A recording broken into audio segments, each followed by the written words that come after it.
الحمد للہ وحدہ الصلاۃ والسلام علی من لا نبی بعد اما بعد۔ آج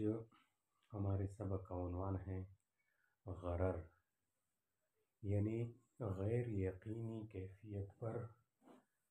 مشتمل خرید و فروخت کے احکام۔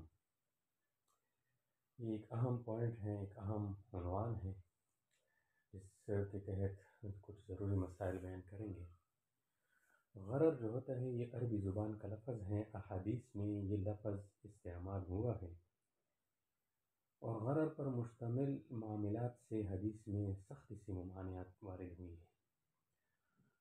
لغوی لحاظ سے تو اس کے معنی کسی چیز کا انجام پوشیدہ ہونے کے ہیں، یعنی کسی چیز کے بارے میں یہ علم نہ ہو کہ جس مقصد کے لیے اس کو حاصل کیا جا رہا ہے وہ مقصد اس سے حاصل ہو سکے گا یا نہیں۔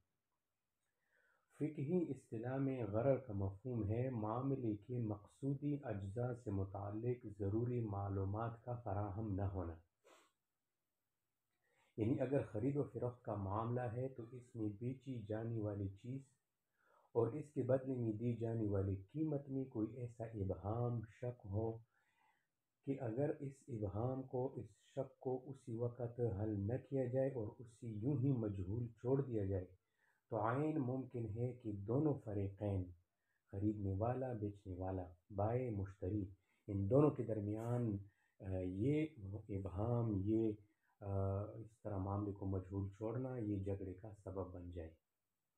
البتہ اگر وہ ابہام، وہ شک معمولی قسم کا ہو اور عموماً جھگڑے کا سبب نہ بنتا ہو تو اس طرح کے ابہام کی وجہ سے پھر معاملہ ناجائز نہیں بنتا۔ مثلا ایک مثال،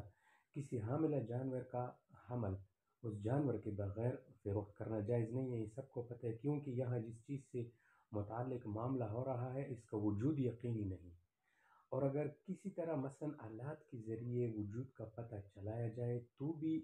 اس کی باقی صفات معلوم نہیں، لہٰذا یہ غرر شدید والا معاملہ شمار ہوگا اور ناجائز ہوگا۔ لیکن اگر کسی حاملہ جانور کے خرید و فروخت کا معاملہ کیا جائے تو وہ جائز ہے، کیونکہ یہاں بیچی جانے والی چیز وہ حمل نہیں ہے جو پوشیدہ ہے، جو نظر نہیں آتا، بلکہ یہ پورا جانور ہے جو سامنے آنکھوں کے سامنے موجود ہے، اور حمل اس کی صفات میں سے ایک صفت ہے جس کے بارے میں بظاہر یہی امکان ہے کہ یہ حمل موجود ہوگا اور صحیح سلامت ہوگا۔ لہٰذا اس صورت میں اس حمل کے بارے میں ظاہری امکان کی حد تک معلومات کافی ہے، اس کے بارے میں یقینی اور تفصیلی معلومات حاصل ہونا کوئی ضروری نہیں، کیونکہ ان معلومات کے نہ ہونے سے معاملے میں کوئی جھگڑا وغیرہ پیدا ہونے کا امکان بظاہر نہیں لگتا۔ البتہ اگر اس صورت میں خریدار یہ شرط لگائے کہ یہ حاملہ جانور اس شرط پر خریدتا ہوں کہ اس کے پیٹ میں صحیح سلامت بچہ ہو یا فلاں فلاں صفات پر مشتمل بچہ ہو تو پھر یہ معاملہ ناجائز ہوگا، کیونکہ یہاں اس حمل کی مقصودی طور پر معاملہ کے اندر شامل کیا گیا، اس حمل کو مقصودی طور پر معاملے کے اندر شامل کیا گیا اور اس کی الگ سے باقاعدہ شرط لگائی گئی، لہٰذا کل اگر یہ حمل حاصل نہ ہو سکے یا اس بندے نے جو صفات بتائی تھی ان صفات کے مطابق حاصل نہ ہو سکے جو اس نے لگائے تھے تو فریقین کے درمیان جھگڑا پیدا ہوگا، اور یہ تو اصول ظاہر ہے، سب کو پتہ ہے کہ جھگڑے کی کیفیت پر مشتمل ہر معاملہ وہ شرعاً ناجائز ہے، لہٰذا یہ معاملہ بھی ناجائز ہی ٹھہرے گا۔ تو اب اس تفصیل سے یہ بات واضح ہوئی کہ جس مقصد کے لیے اور جس چیز کے حصول کے لیے فریقین کے درمیان معاملہ ہو رہا ہو، اگر اس مقصد اور اس چیز کا حاصل ہونا یقینی نہ ہو بلکہ مشکوک ہو تو ایسا معاملہ غرر والا معاملہ قرار دیا جائے گا اور شرعاً اس سے اجتناب لازم ہوگا۔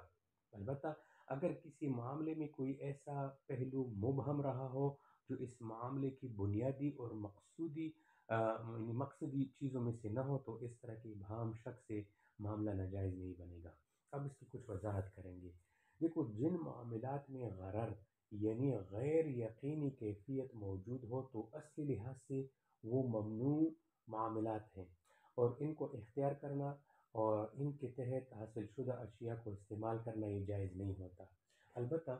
بعض مخصوص مواقع پر شدید مجبوری یا لوگوں کا اس میں عام مبتلا ہونے کی وجہ سے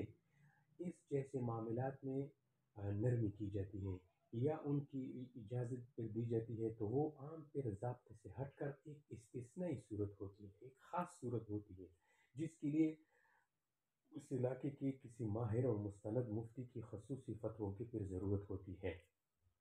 جن موقعوں پر کوئی مستند مفتی جواز کا فتویٰ دے دے تو وہاں اس معاملے کو انجام دینا جائز بن جاتا ہے۔